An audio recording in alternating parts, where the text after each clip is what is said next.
Welcome back to the first FPL reaction stream of 2026. We're going to look ahead to Gameweek 24, and we are still in the middle of Gameweek 23, and a lot happened today with Erling Haaland and Phil Foden being benched. That was covered towards the end of the deadline stream, and we now see some of the repercussions of that benching. I've captained Igor Thiago. We'll see how he does tomorrow, and with FPL Challenge, I'll be honest, with Ekitike being benched, I didn't change him, but he still made a dribble, so he got 2 extra points for that. I'll be covering that very soon. Antoine Semenyo was my captain in that game. And some decent returns so far from Joachim Andersen, O'Reilly and Wilson, but the 2 strikers up front so far have been absolutely disastrous. But a Thiago haul would be very crucial in a week like this, and I'm really hoping for the best when it comes to that tomorrow. And I've still got Robert Sanchez away to Crystal Palace, a triple up in the Gunners against Manchester United at home, but Saka is on the chopping block, and a move to Bruno Fernandes in Gameweek 24 is certainly on the cards, as highlighted in my recent team selection video. And Morgan Rogers away to Newcastle, who could go down in price tonight actually, and I'll be showing you some projected price changes because things have definitely changed since this morning, where we had a few projected price rises, but we could have even more on the horizon. So drop a like on this stream, subscribe. We hit 38k yesterday, another milestone achieved on the channel. 39,000 will be the next goal, and 40k will be the huge objective for 2026, and step by step we'll keep on growing the community. I've been doing a lot of work on the Discord server today, and there are channel roles, so if you do join, you can assign yourself a role, whether you play FPL, UC or fantasy. If you consider yourself a hardcore fantasy football enthusiast or maybe a casual, there are always roles and spots there for you, so everyone is welcome. I'd encourage you to join. The same goes for my Twitter, Instagram, Blue Sky. With all of those social media platforms, you're going to get FPL, UC or fantasy updates, and also for my content. But let's get into your questions as always. Jesus, my voice already failed me, and I think it's probably streaming for 2.5 hours earlier. That's probably going to be it, but let's just go for some questions and see what you lot are saying, and hopefully my voice doesn't fail me. Kev Max says, evening all. Greetings to you. And yes, Martin, Ekitike, very disappointing indeed. Quite a lot of people talked about captaining him after the Erling Haaland benching news we got with 5 or 10 minutes to go to the deadline, and I thought he would start, but Arne Slot loves Cody Gakpo. He played a slightly different formation, you could say. Salah started, which I expected, and overall with my predicted lineups, I did fairly well, but yeah, with Liverpool, I didn't expect Ekitike to be benched. Szoboszlai coming in clutch for me.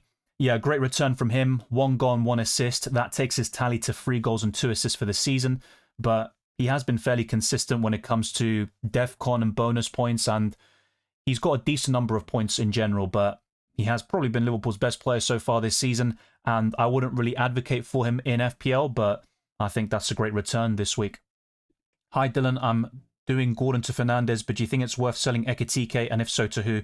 Yes, I think Gordon to Fernandes is a huge upgrade, and with Ekitike, I talked about this before this deadline, even though I expected a 2-2 draw. I almost got that prediction right, and I also thought Ekitike could get a goal or 2, but I think the main plus of selling him is to get more money at your disposal, and you can use that to bolster your defensive line, go for a double up in the Arsenal defense. You can also go to Igor Thiago straight, but that's something I would have recommended for Gameweek 23 specifically, because Brentford are facing Newcastle, Aston Villa and Arsenal over the next 3, with 2 of those fixtures being away from home. But there's also the midfield where you can buy Bruno Fernandes, Antoine Semenyo, and all these different options I've talked about, Declan Rice, maybe even Cole Palmer. That could be one of the main benefits of selling Hugo Ekitike. So the answer to that is yes, and it's still going to be Igor Thiago as the standout, looking a bit longer term, but with the next 3 fixtures in mind, you're probably looking at Joao Pedro or Jarrod Bowen, but I think both of them are fairly inconsistent. At least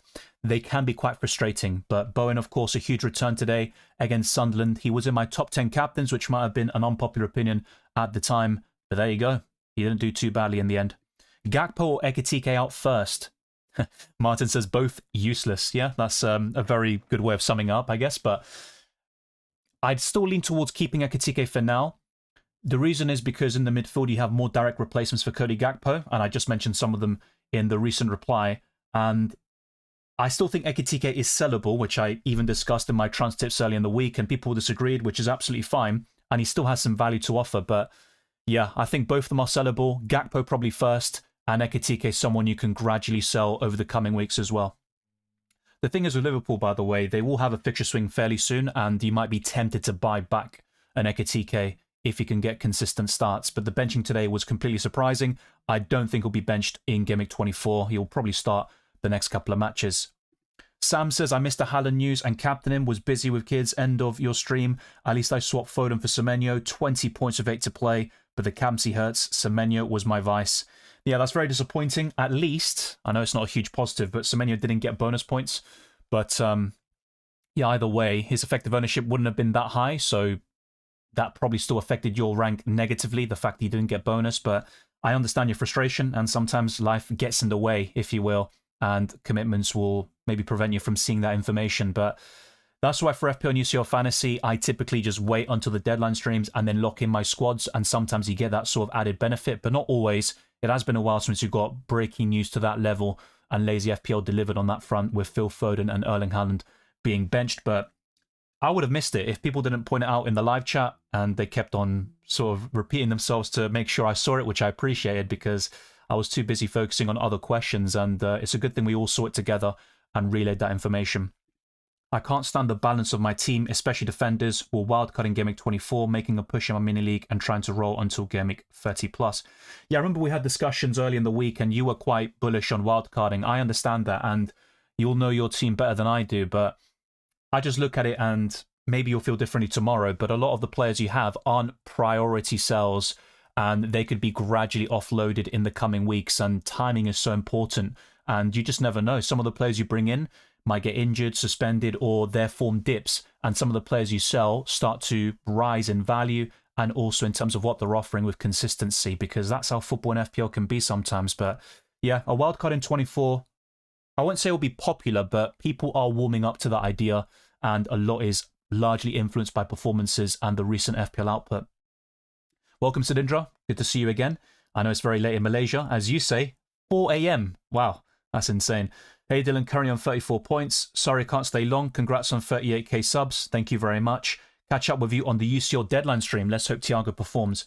Yeah, the plan is to go live on Wednesday. I'll keep you updated on that, but it would be brilliant to do that again. And yeah, for UCL Fantasy and FPL, I've gone live for the last 6 years and rarely missing a deadline, if ever. So yeah, hope to see you then. The same goes for the next FPL deadline stream, where I'm sure we'll get even more chaos and fun, if you will. That Salah assist was insane. Yes, that is true. I think with Salah, he will enter our thinking again. And he does cost 14 million, but if Haaland continues to fire blanks, that's where a switch to Salah could be on the cards. And I think that'll be a big discussion point over the coming weeks. And maybe in my transfer tips, I'll touch on this. And hopefully I can record it for tomorrow or Monday, but I'll keep you posted on that. All my new transfers returned. I'll take that. That's always the best sign.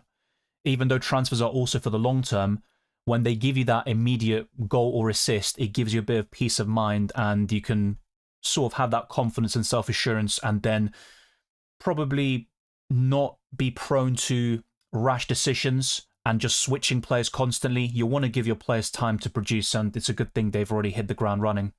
Wilson is the gift that keeps on giving. Dylan. Yes, he has been brilliant for me, and at 5.9, or he's 6 million now, yeah, he's the best option in the game. In the midfield at that price and below. I think Garner's still solid, but I'm very happy I picked up Wilson, and that was a late free kick against Verbruggen. I think the Dutchman should have done slightly better, but yeah, Wilson's a brilliant free kick taker, and by far the best Fulham asset, that's for sure. Hey, Charmy says, frustrated that I played it safe and started Haaland with Mukiele's 4 points on the bench. Yeah, but it's only a 3-point swing. I know every point counts, but look, Mukiele considered free against West Ham. No one expected that. He got the assist, but yeah, it's I understand your frustration, but honestly, maybe I'm influenced by my own team because I've got Dallo first on the bench and hopefully he doesn't return tomorrow. But yeah, with Mukiele, it's a small little swing, but it's nothing too significant in my opinion. Could Haaland be considered a sell?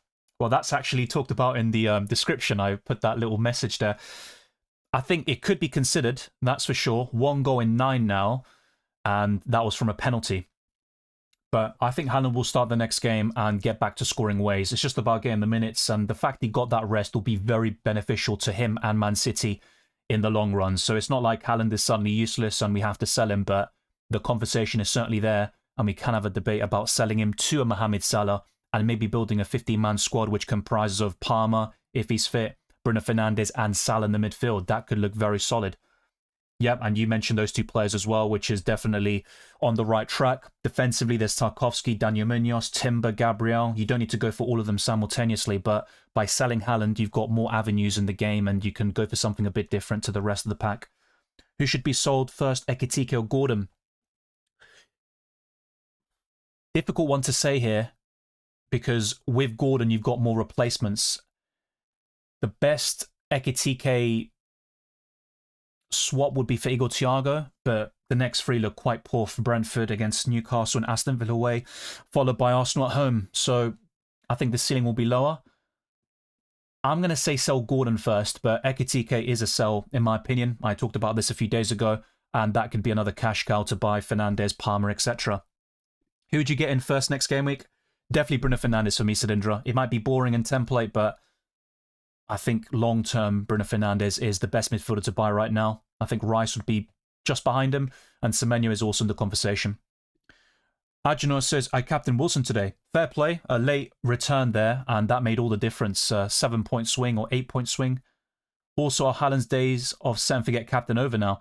They have been for a while, and I talked about this before. Even when I ranked him first or second in my recent captaincy lists, I've talked about the gap between him and the rest pretty much thinning a little bit, and he hasn't returned at all in FPL and UCL Fantasy, particularly in the Premier League over the last couple of weeks. And yeah, 1 goal in 9 is just horrendous across all competitions, and it wasn't even an open play goal. So yeah, I think Haaland is even being discussed as a sell by some people. I'm not going to sell him just yet. I've got other issues in my team, and I still think Haaland will be an enticing option, especially as more people sell him because his EO drops and he becomes not a differential, but less of a template pick. Krupi first sub if Bruno Guimaraes doesn't play. Such a shame, wasn't involved when they scored 3 goals. Had a feeling they would win. Yeah, I'm quite surprised by that. And I was anticipating a high-scoring game. I said 2-2, and I thought Krupi Jr. could score. Thoughts on Wildcard 24, Dylan? It does vary for people. It's very situational and team-dependent. But look, in my case, if I were to wildcard, Sanchez is arguably a sell. I'd keep Dubravka. I don't mind keeping Anderson, but I would be willing to offload him or open to it. Gabriel would definitely be held on to. The same goes for Rice. Wilson is probably a hold, and Igor Thiago. But the rest is definitely sellable. Potts and Klein, awful. Dallo, same thing. I think Rodgers is still decent, but there's definitely the debate that there are better midfielders out there. Ekitike is sellable. And O'Reilly, I think, is a clear sell. So yeah, the wild card, I think, in my situation would definitely have its advantages, but I also could see many pros to saving it for later in the season, particularly for all the doubles and blanks after Game Week 30, and we could get a double in Game Week 26, including the likes of Arsenal, which I highlighted in one of my recent deadline streams. Who to play as my third defender, Chow, Dorgu, or Anderson? Interesting question there.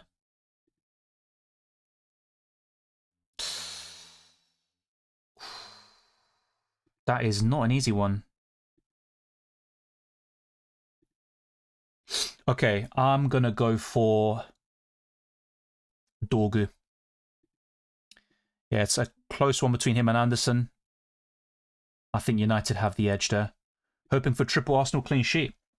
So am I, even though I've only got one defender there, but a clean sheet would be brilliant and an Arsenal win. But yeah, I think United will cause problems. Play Elliot, Anderson, or Lefay. I'm going to say Elliot Anderson at the moment. Oh, you have Wilson. Don't talk to me about Wilson.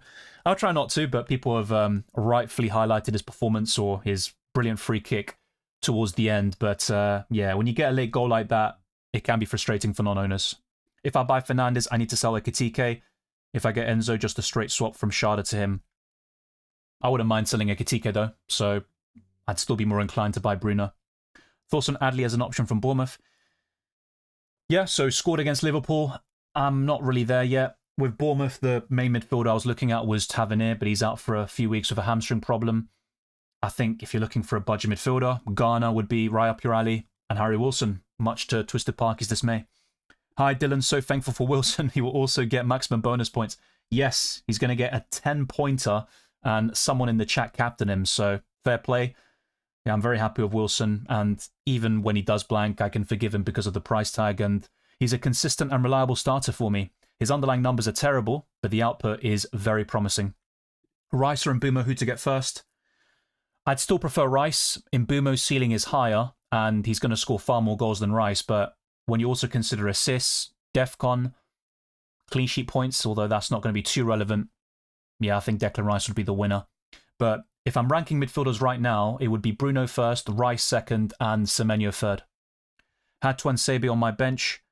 Yeah, he scored against Tottenham, but it is what it is, right? And they considered right at the death in that 2-2 draw. But yeah, I think Tuanzebe, yeah, he's just going to be on your bench most of the time anyway. I know it's frustrating when you get bench points, but I had that with Dallo last week and Dubravka. I mean, Dubravka wasn't too bad anyway, but yeah, bench points are always going to be a bit frustrating. Will Bruno Guimaraes start tomorrow? I think he will.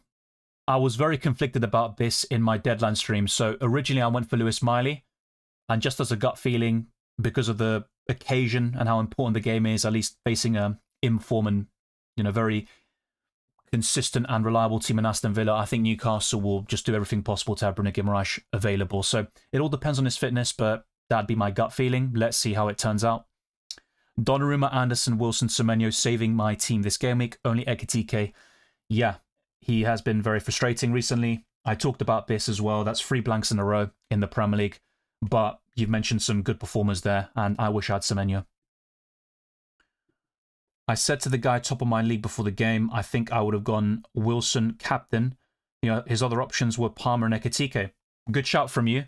It was very close to just being a blank there for Wilson, but he gained 8 points right at the end. And that just goes to show, right? A lot of his goals are from distance, and he's a very good free kick taker, but Verbruggen should have done better. Oh yeah, and I forgot the fact that was against your team. It makes it even more frustrating. But let's not rub salt into the wounds. Mane or Krupi? Yeah, still Krupi for me. There's not really a massive difference, but I think Krupi will score more goals. Thoughts on Neto? I already have Enzo. Neto usually plays 90. I still think Chelsea could rotate more often in the future. You are right to highlight that Neto is their main winger, but he has been quite poor recently. He actually set an all-time record in the Champions League, but not for the right reasons. I think it was to do with his crosses. But yeah, I wouldn't double up on the Chelsea midfield unless you're going for Palmer and Enzo. With Neto, at a similar price tag, there's Semenyo, there's Declan Rice, even Rodgers. All of them would be better. Bruno Guimaraes as well. We could have benched Haaland, but we know how destructive he is. Yeah, and I don't regret not benching him, but I'm happy I changed the captaincy, and hopefully Igor Thiago doesn't get a red card or misses a penalty. I just want him to score, and I'll be happy with that. Neto always plays 90, but his performances are rubbish. They have been recently. He had a decent start to the season, but yeah, Neto, I think before, would play well and have poor output. I just don't think he can intertwine the two of them and combine them into an overall efficient performance, let's say. I would sell Ekitike before Gordon. I think that's fair enough. From my perspective, it's about the replacements, but I think it's definitely a valid debate. Sarr or Ndai as potential replacement for Lefay, Anderson, or are they not worth it? Yeah, they're worth consideration. I'd be more keen on Ndai right now, but yeah, Lefay's the one I would sell first over Anderson. If Anderson could be a good shout for people, yeah, he's got a couple of goals recently, and we are struggling for forwards. And I think at the beginning of this season, we thought, wow, we've got so many options. And Voltemada was a factor. The Gyökeres signing, people were excited. You had Haaland, of course, João Pedro from the Club World Cup. It hasn't really materialized the way we wanted or expected. Everyone is talking about selling Haaland, etc., even before this game week. Yeah, that's true. Let me just get this up. The chat is bugging out a little bit. But who really is? Maybe it's just a way of venting a little bit and seeing if they're crazy and getting the idea across. But there is the debate. With his recent form, 1 goal in 9, that is simply not good enough for a striker who costs 15.1 million. So there has been a clear drop-off, but I think the rest will do him a lot of good. Play Krupi or Ekitike in the starting 11 next game week. It's still going to be Ekitike for me. I have Verbruggen, Dubravka, Gabriel, Timber, Tarkowski, Chow, Rodon, Enzo, Semenyo, Rodgers, Gordon, Rice, Ekitike, Haaland, Krupi. Would you do any other move than Gordon to Fernandes have 2 free transfers? What I'll do here is highlight the players I would sell over time. They don't have to necessarily happen now, but Ekitike is one of them. I think Rodon. The thing is, he's your budget defender anyway, but I would consider that. And also Verbruggen. I just don't trust Brighton defensively. He's 4.5, offers reasonable value, but even Kelleher is slightly better. And ideally, I'd go to one of Sanchez or Rufs, and you've also got Pickford and Raya. Those are the 4 standout goalkeepers in the game. So that's something I talk about. The Gameweek 23 specifically, 24, yeah, I would stick with Gordon to Fernandes and have 2 free transfers in 25, which could be very useful, especially if Arsenal double in 26. Akshay says slot in. Fair enough. Yeah, I think Ekitike will start next week. I'm very confident about that, but who knows at this point. Will you bring in any Chelsea defenders upcoming game week? I've already got Sanchez, so I'm not that inclined to do so. And my priority is to buy Bruno Fernandes in the midfield, and I'm also open to selling Ekitike and making a few changes here and there. But you are right to highlight my defensive line, because despite having Gabriel, and Anderson's been okay for me, O'Reilly is still a sell, Dallo and Klein are just awful, and I've got Potts as my 5th midfielder, so there's definitely a lot of room for improvement there. But yeah, it's more likely I'd buy Tarkovsky or Daniel Munoz instead of Chalobah right now, but never say never. I'm just not that appealed by a Chelsea defensive double-up. Also having Mbeumo instead of Bruno.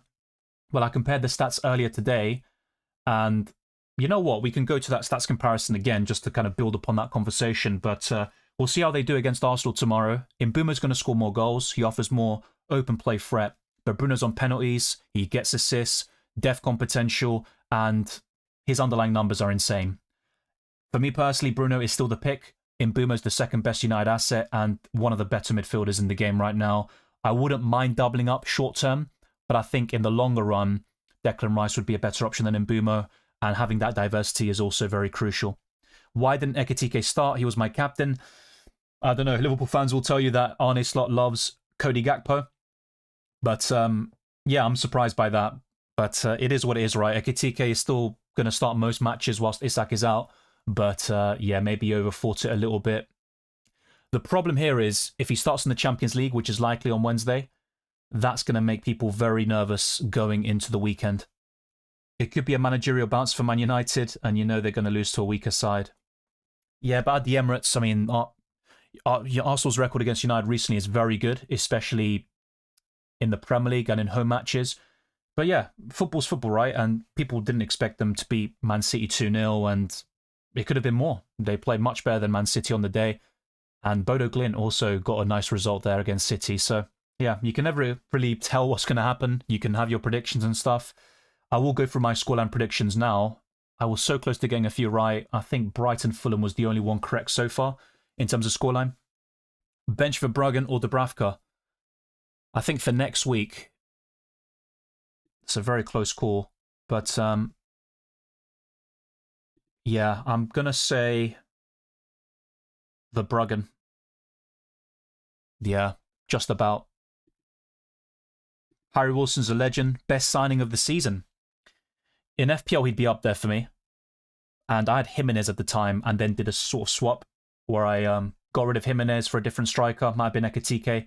And I bought Wilson in the midfield. So that worked fairly well, despite a few short-term frustrations at the time. I need my rival to get a Palmer bench. Then their captain becomes Ekitike and I need something from Thiago. Well, that would be a huge swing if all of that went in your favour. It's possible. I personally think Palmer will play tomorrow. Anyone know if O'Reilly will get the 10 DEFCONs he was on for a moment? Well, it is possible they change this because this is a Saturday game and there's still matches tomorrow and one on Monday. So there's plenty of time for them to adjust that to 10 defensive contributions, which would be enough for the 2 additional points. But I don't think you'll get them. If I don't wildcard, Saka to Bruno Fernandes, Bruno Guimaraes to Rice for a hit worth it? Or is a double up with Chelsea defence more important? Thank you very much, Sam. I'm not that bullish on the Chelsea defensive double up. Sure, for the next 5, it looks promising because they have the best fixtures. But beyond that, I wouldn't double up on them. I think Arsenal's the only team I'd reliably or have that sort of confidence in terms of starting Timber and Gabriel or Raya in goal week in, week out. So for me, Bruno Fernandes and Rice would be worth it. What would put me off is the hit. But if Bruno Guimaraes were to miss out against Aston Villa tomorrow and he's still a doubt going into Gameweek 24, that would push me towards saying yes, make both transfers for free, or sorry, for a hit. What I'd say right now is just do Saka to Fernandes and leave Bruno Guimaraes. Still reckon O'Reilly is a sell? Yes. I still think that. And when I look at C's upcoming fixtures, I don't anticipate any clean sheets really. Maybe I'll be wrong. I triple captain Semenyo, wish he scored the second. 8 points is decent, but yeah, you always want at least a double-digit haul. And people always have their own barometers or sort of goals with their chips, but at least he didn't blank, right? No bonus points is quite frustrating though, I get that. Payman Armin says, hi, 2 free transfers, 1.4 in the bank. Already have Bruno, Enzo and Wilson. Cherky to Mbumo, 0.1 short. Which one of the following to fund? 1 Ekitike to Krupi, 2 Saka to Rice, or 3 Hall to Senesi. They're all viable choices, and I could see Saka scoring against Leeds. I think he'll be benched against Kara Almaty in the Champions League and start both Premier League matches in between. So Rice is a great option long-term, but what I'd recommend... I'm tempted to say 1, Ekitike to Krupi, but... yeah, I'm looking at the long-term here. Number 2, Saka to Rice. I've not been able to buy Wilson because rivals have him. I have to keep going differential to catch up. That bad start to the season is costing me. I get that logic, and if you just go for the same players that those above you in the mini-league are already going for, or they've had them for a long time, it puts you off from buying them in the first place, and then you go differential, but arguably for the sake of it, it's a fine balancing act, and you can still be different with a combination of players. You can still have Wilson, but then you've got, let's say, Joachim Andersen as well, and 2 Fulham players, or you've got Bruno Fernandes a little bit early, like when he played against Man City last week. So there are other opportunities, and if a player is looking that consistent when it comes to FPL output like Wilson, and he offers great value, you can still go for him, but I think at that price and below, in the midfield, you're looking at Garner as the next best option. Heard about the league was working the game week over before it started. Fair enough. I don't think I saw your previous comment, or if I did, it was before. I don't think I saw that. Yeah, I didn't see your previous comment. I can't lie. Semenyo hit the post as well. Yes, he did. And so did Marmoush. I think in that Man City Wolves game, a lot of players hit the post. Mosquera from a set piece too. I'm not sure Neto's rubbish. It's just his role does not suit us for points. Well, Neto's never been a goal scorer. He's a dribbler, crosser, and creator, but he can be frustrating. Roofs has been terrible for me. Same here in FPL Challenge. Whenever I go for him, he's terrible. Luckily, I sold him for Pickford, and we'll see how he does tomorrow, but surely not as bad as conceding 3 goals. The problem is with Haaland, other captaincy options are poor. That's been the issue all season, the lack of consistent alternatives. And over the years, we've had Palmer, Saka, Salah, even Watkins at certain stages, Alexander Isak in the previous campaign. Now we seem quite limited, so we're always a little bit hesitant to go against Haaland for the captaincy, even when there are opportunities to do so. Best Foden replacement, Bruno Fernandes. I'm done with Ekitike, time to upgrade the midfield. I think that's probably the best way to go about it. Having 2 forwards is enough. Then a cheap third option like Calvert-Lewin, Krupi or Mane, and having the likes of Enzo or Palmer, Bruno Fernandes, Semenyo, Rice, and then you're looking at Rodgers, Bruno Guimaraes. Those are the midfielders you want. Obviously only 5 of them. Dylan, has Semenyo crossed your mind? Of course he has. He's been talked about a lot in my recent wildcard videos, and once he joined City, and with his incredible start with 3 goals in 4 matches, I've been talking about him as a long-term hold and potential purchase, so the answer is yes. Lulian says, would you sell Saka for Bruno next week? Yes, I would. I talked about this before the Gameweek 23 deadline this morning. I'd keep Saka for the Man United game, and then afterwards sell him to Bruno. I just hope Bruno Guimaraes starts. If he's benched, it will be another 1-pointer. Yeah, I think he will start, but I'm not convinced about it. It all depends on that late fitness test, which I'm not privy to. Zas says, hi Dylan, thanks for the early stream. Much appreciated. I have Foden, Minter, Ekitike and Van Dijk. I have 2 free transfers. Looking at Bruno, who else should I sell and for who? Okay, I would sell Foden. I think they're all arguably sells, but it's about prioritizing. If you don't have Gabriel, I would buy him for Van Dijk. and do Foden to Bruno Fernandes. But I'm guessing you got Gabriel already, so let me know about that one. Mina says, who do you think would be a good Ekitike replacement besides Igor Thiago? I'm honestly not that sold on him, and Brentford's fixtures aren't looking great either. Yeah, with timing, I think Gameweek 23 would have been better when he's about to face Nottingham Forest. Yeah, against Newcastle, Aston Villa and Arsenal, it doesn't look great, but he is fixture-proof. I think he'll score in that time frame, but not as much as maybe you would hope for. I think that's why Ekitike hasn't been mass sold yet, and in my case, I've been keeping him, despite having the thoughts of selling him for the past couple of weeks, because the alternatives aren't really there. But I think the main advantage of selling him is getting more funds and reinvesting it into the midfield and defence. So, besides Igor Thiago, one of Bowen or Joao Pedro potentially, but I think with Joao Pedro is purely a fixtures-based pick for the next 5 game weeks. Not owning Semenyo is scary. He was so dangerous.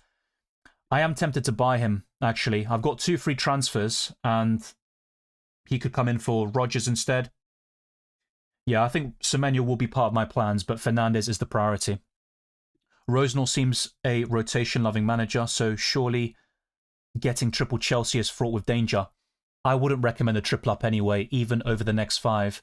I think 1 or 2 is probably enough, and that's the sweet spot. But players like Enzo and Palmer, if fit, will start most matches, but I think with Palmer, the injury problems all season have definitely held him back. Captain Enzo, and I hope we start tomorrow. Yeah, I think he will start, but not a guarantee, and we saw him benched against Newcastle a couple of weeks ago.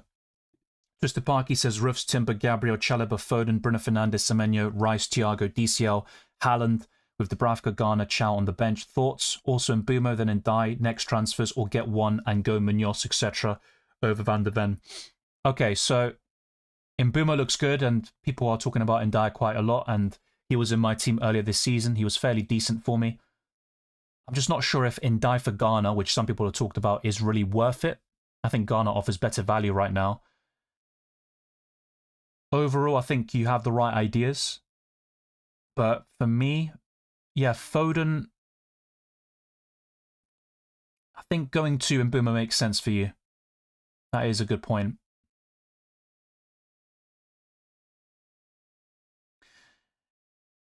Or get one and go Munoz. Yeah, I'd say get one. So buy Mbumo and then buy Munoz. If you can make that work, just the Parky, that would look really enticing. Foden, Ekitike, Haaland, Verbruggen. It would be nice to get 2 points from just one of them. Yes, but with the last, well, with the first 3, they didn't start the game, so obviously that holds them back. But their recent form has been terrible, and I still think they have value to offer, particularly Ekitike and Haaland, but yeah, at 15.1 million, Haaland needs to do way more than what he's doing. Verbruggen at 4.5 is cheap, but there are better goalkeepers elsewhere. Basically, I'm up for selling Foden, Garner, or Van de Ven 0.8 in the bank.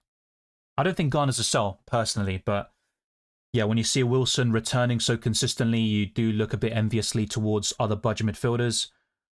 Van de Ven scored today, so did Romero, the 2 highest scoring players in UCL Fantasy amongst defenders for matchday 7, but yeah, Foden is definitely the priority for me, and I think Garner's a hold.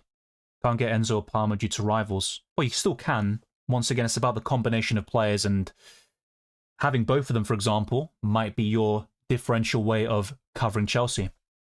With a nice couple of fixtures ahead, could Joao Pedro be an alternative to Thiago? Yes is the answer. I highlighted him before when people were asking me about who do I sell Ekitike to besides Igor Thiago, and Joao Pedro immediately stands out because of the fixtures, but he's not consistent, and I don't think he's a long-term solution. Ekitike to Evanilson looks tasty. Yeah, and he's also showing decent form, so the combination of that and the fixtures is definitely going to appeal to people, and he costs 7 million, so yeah, that looks pretty good. Rodgers, keep or sell? Just about a keep, but if you can sell him to Bruno Fernandes or Semenyo, I'd probably do it, to be fair. It would be fantastic if getting Kante for a 6-month loan deal. I wasn't aware of that rumour. I don't think he's the same player anymore, but yeah, I think Chelsea would welcome that depth in the midfield. I see what you're saying about Wilson, but my rival has 3 the same already, and it's about to be 5. If it gets to 7, I'll say, I can't catch him unless Haaland keeps getting benched, which I would love. Yeah, I don't think Haaland will keep getting benched. Marmoush looked sharp today, but Haaland is now going to be fit, firing, and ready to go. I think at the moment what will happen is Marmoush starts in the Champions League, and Haaland starts the other game. There's going to be that rotation, and if not, it's the other way around. But I don't think Haaland starts the next 2 matches across all competitions, and yeah, that could bode well for the Premier League, but not necessarily guarantee in the short term. Sell Minter to Semenyo or Enzo. I like Enzo, but Semenyo is looking very promising right now. I'd go for Semenyo. Or sell Ekitike to Silva. Already have Bruno Fernandes and Mane. Yeah, I'm not a big fan of that forward transfer, so probably just going to be Semenyo. Zaz says, yes, I have Gabriel. Looking at Bruno for Foden. Who to sell from Minter, Ekitike and Van Dijk. It's still going to be Van Dijk for me. With Ekitike, there are a lack of forwards to replace him. And with Igor Thiago, I think the best time to buy him is Game Week 27. With Minter as well, though, I'd be tempted to say Minter to Enzo, to be fair. That looks pretty good. It's just I don't know the rest of your team, so maybe your defense is quite weak and you need to invest more in that position.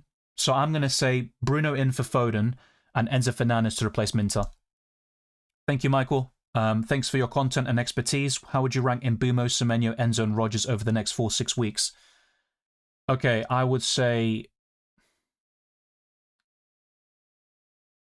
That's a really good question because I think the first 3 are neck and neck. Rodgers is probably last, actually. Yeah, I'm going to say Semenyo first, Mbeumo second, Enzo third, Rodgers fourth. Funny how Frank is still not getting sacked for now. But he's doing quite well in the Champions League, to be fair. Who's the best forward to have alongside Haaland for a wildcard pick? Probably Joao Pedro just because of the fixtures, and then you can sell him to Igor Thiago in a couple of weeks' time. What's up with Spurs centre-backs being the top scorers after Richarlison? Well, they are scoring a lot of set-piece goals, and both Romero and Van de Ven have goal-scoring qualities, and Van de Ven this season has gone to another level. I think he's got 8 or 9 goals in all competitions, so yeah, I'm not too surprised.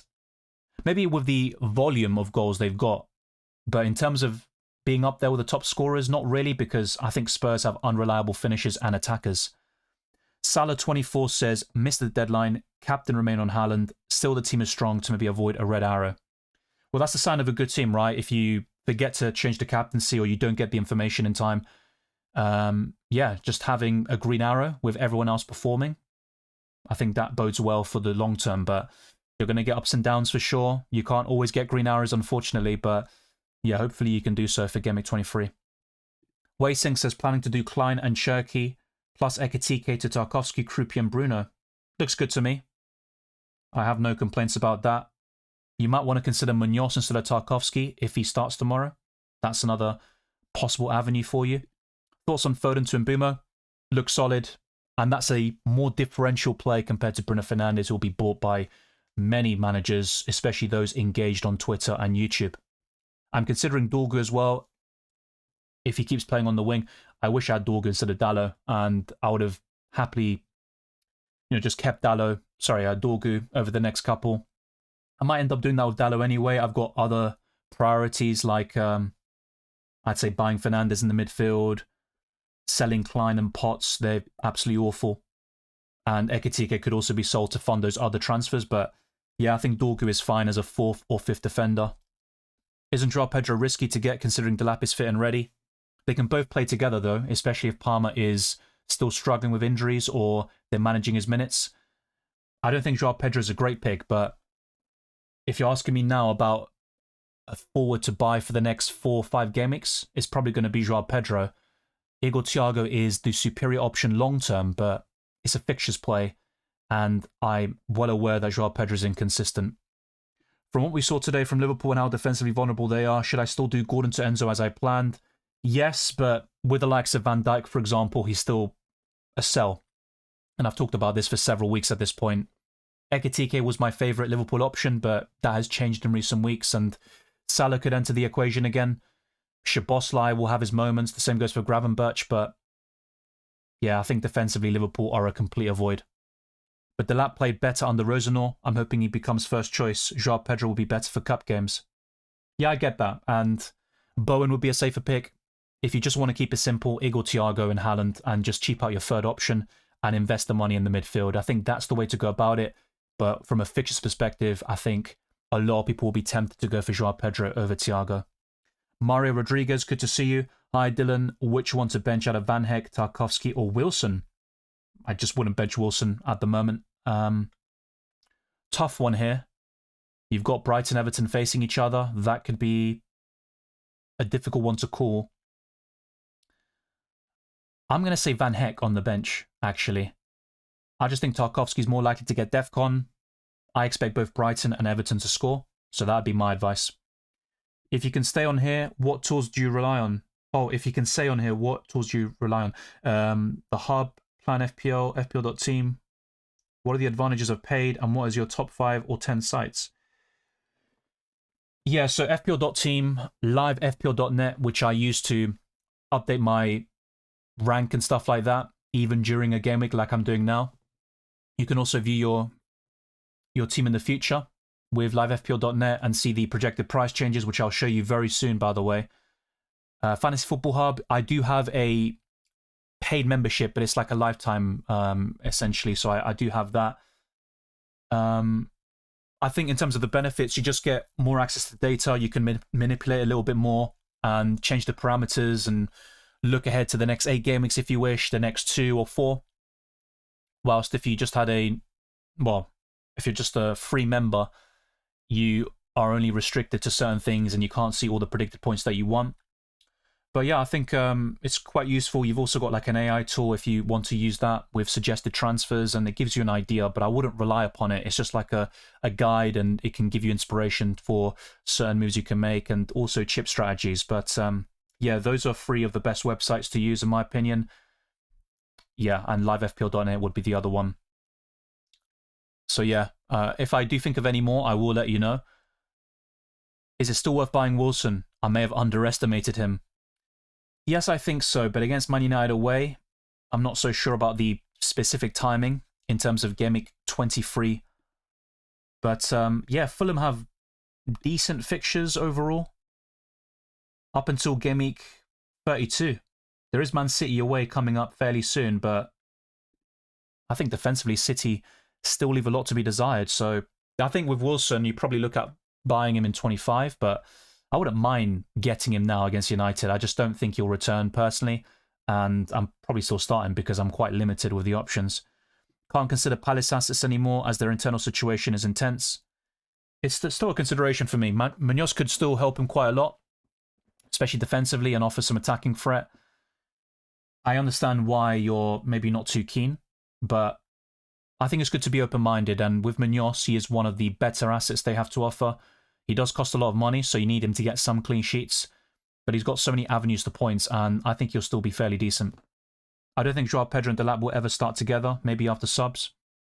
I think it depends on the injury situation, but yeah, Joao Pedro is not a safe option. That's quite clear to highlight, and in recent videos I talked about skipping him, and I still stand by that, but if you're looking for a short-term forward punt, he's still worth a punt there or a consideration. But with Chelsea, the best options are Sanchez and goal, one of James or Chalobah, when I lean towards Chalobah, and in the midfield, Enzo or Palmer. Thiago always finds a way to score, or should I say Brentford always find a way to get pens. Yeah, but even from open play, Thiago scored quite a few.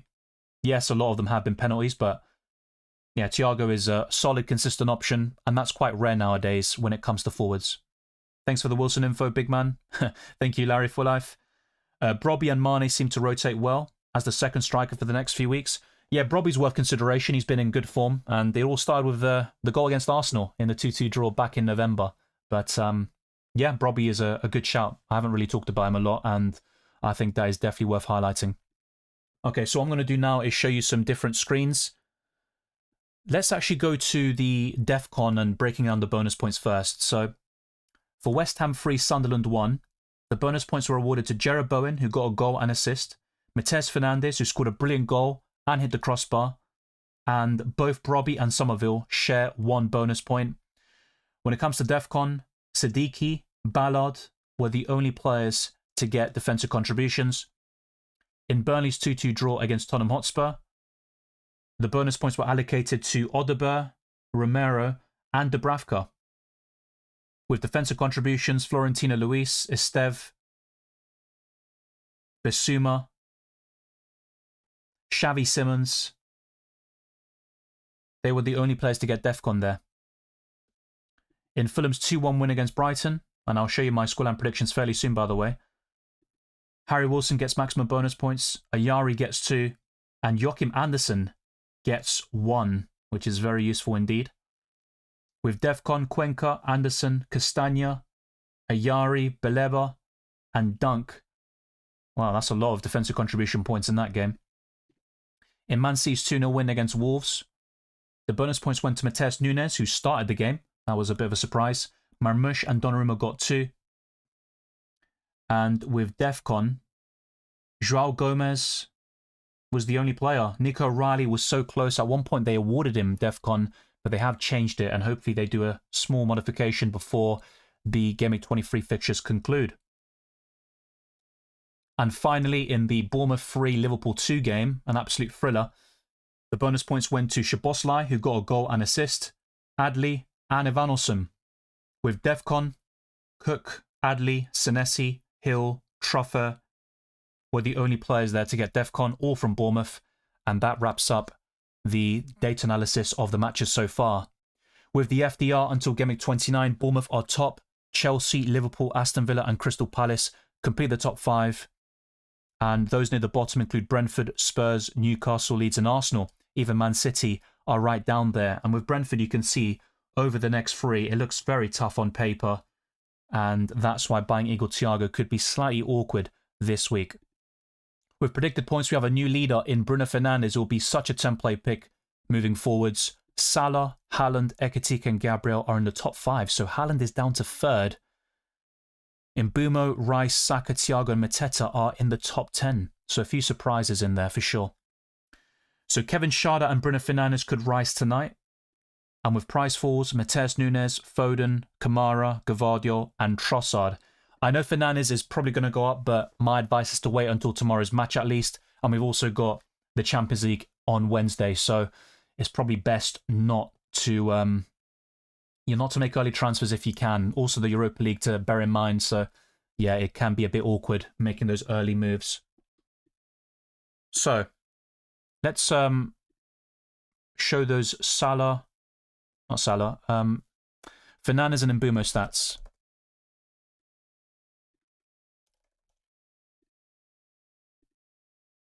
Okay. So I talked about these earlier, and they're quite comparable in a lot of metrics. 14 goal contributions for Fernandes and 8 for Mbeumo.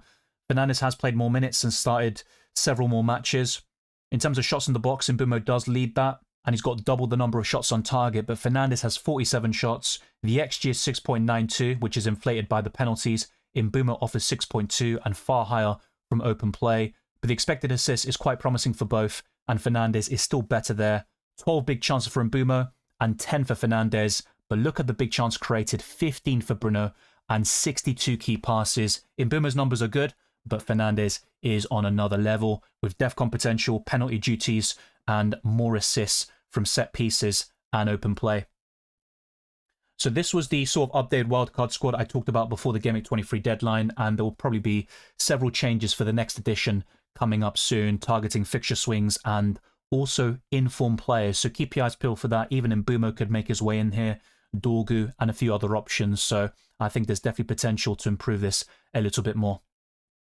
And with FPL Challenge, Ekitike was awarded 2 extra points for completing a dribble past an opponent, but I did forget to change him in the first place because he was on the bench. Antoine Semenyo as my captain got 8 points as his baseline score, so 16 in general. I've got Pickford, Chalobah, Saka and Igor Thiago left to play. When it comes to scoreline predictions, I went for West Ham 1, Sunderland 1. It was a 3-1 win for the Hammers. Burnley 1, Tottenham 2. 2-2 draw in the end. And the correct scoreline I got was Fulham 2, Brighton 1. With Man City 3-0. It was a 2-0 win there for the Citizens. And a 2-2 draw between Bournemouth and Liverpool. But in the end, the Cherries snatched a winner at the very end. So when it comes to tomorrow and Monday, I've gone for Brentford 2, Nottingham Forest 1.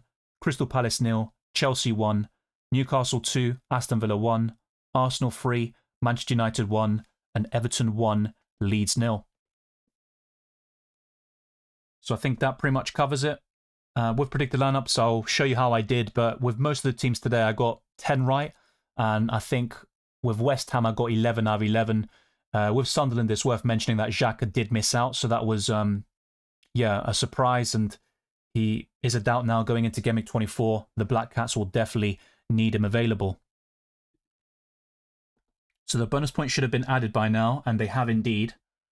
So as you can see, Joachim Andersen got 8 points in general, and Harry Wilson was awarded 10 points. So that is going to come in very handy, and I'm currently on a green arrow, mainly thanks to my Fulham duo. Nico Riley with 6, I'll definitely take that for sure. Both Ekitike and Haaland were very disappointing with their benchings. Larry says, how about defenders? What's a good replacement for Van Dijk for at least the next 5 games? I have him, Timber, Gay, Chalobah, and Mukiele. Well, Gabriel is the standout, definitely. He's by far the best option you can buy, so I'd highly recommend that. Apart from Gabriel, well, the thing is, you've already got a lot of money spent on that position. Munoz would be another choice that you want to consider. So I'd say one of Gabriel or Munoz, really. A few options like Michael Keane, who is back from suspension, could also enter the equation. Tarkovsky, but I'd prefer Keane from those two. But honestly, Gabriel is the one. What do you think of making Foden to Bruno Fernandes to avoid price changes tonight? I'd still wait for the reasons I described before. United play tomorrow. I know Fernandes rarely gets injured, but you just never know. And then you've got the Champions League matches in midweek. You've got the Europa League. A lot could happen from now until the deadline. I've seen so many examples of people making early moves, and then they're in a position where they need to take hits to get rid of a really important player, and they're down to the bare bones in their starting 11. Now, if you're in a really good position where you've got squad depth and you can sort of afford to have an injury or two, that could be different, but there's always a risk. And my advice, generally speaking, is to wait for information rather than chasing price rises. I got City spot on 2-0 and Spurs away draw predicted 1-1. Nicely done. Yeah, with Brighton Fulham, I can't remember what you predicted, but yeah, at least you got the City one correct. I was not too far away from that one. And yeah, I thought Spurs would win. Semenyo in for Foden? Yes, but Fernandes, Rice would probably be ahead in the pecking order. Even Brian Mbeumo is another consideration for you. And I do like Enzo as another option, but yeah, Semenyo's an upgrade. Should I do Ekitike to Thiago and Cherki to Fernandes with my 2 free transfers? I think the timing is a little bit awkward with Ekitike to Thiago because Brentford have Aston Villa and Newcastle away, followed by Arsenal at home. But over those 3 games, I think Thiago scores once, possibly twice, which is still a decent return if that ends up happening. But yeah, Cherki to Fernandes, that's an upgrade, and I'm guessing you accumulate those funds by selling Ekitike. So I'm going to say yes, but just bear in mind that Brentford's fixtures are poor. They are bottom of the FDR for the next 5 game weeks. So yeah, that's going to be a little bit awkward, in my opinion. Okay, so if you haven't done so already, drop a like, subscribe, hit the notification bell, and all that good stuff. And if you want to see more reaction streams throughout the season, then be sure to let me know. The plan is to do Matchday 8 content for UCL Fantasy. So it could be one video condensing the Limitless and Wildcard into one because we can't make substitutions and there's only one shot at the captaincy. So instead of making separate videos as I usually do, I think it's probably best to do it into one.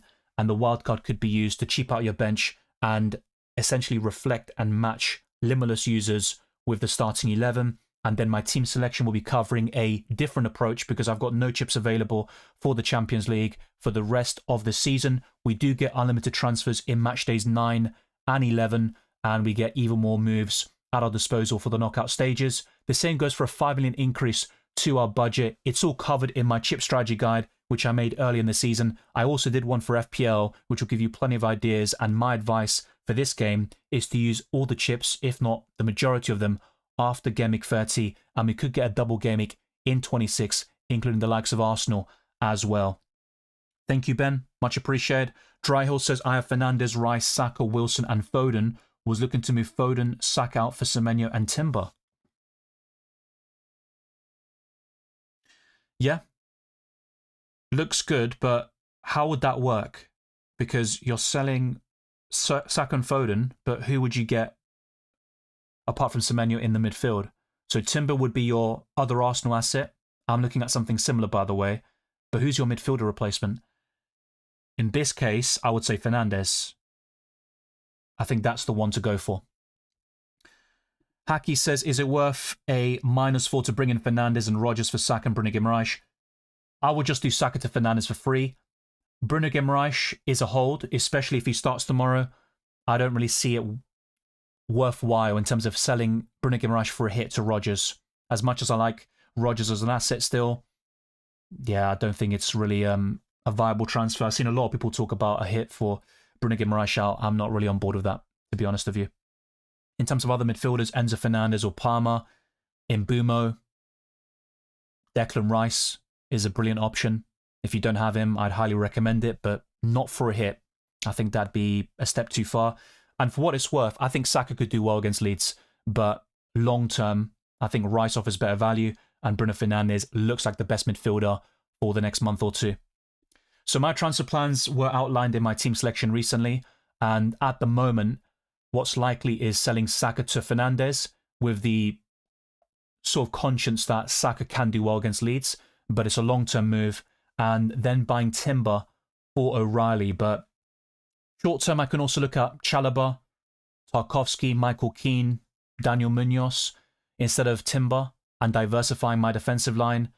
Other moves would include Ekitike out to a cheaper midfielder, and that would allow me to buy Fernandes and possibly Palmer in the midfield, which would be a differential play.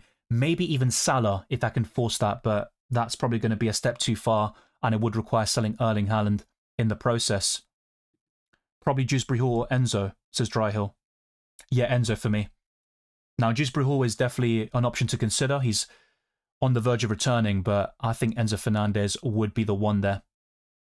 So I've covered all the questions pretty much. I'm not sure who Wei Seng is referring to here with Abraham, but he might be asleep by this point because in Malaysia it's like 4 a.m.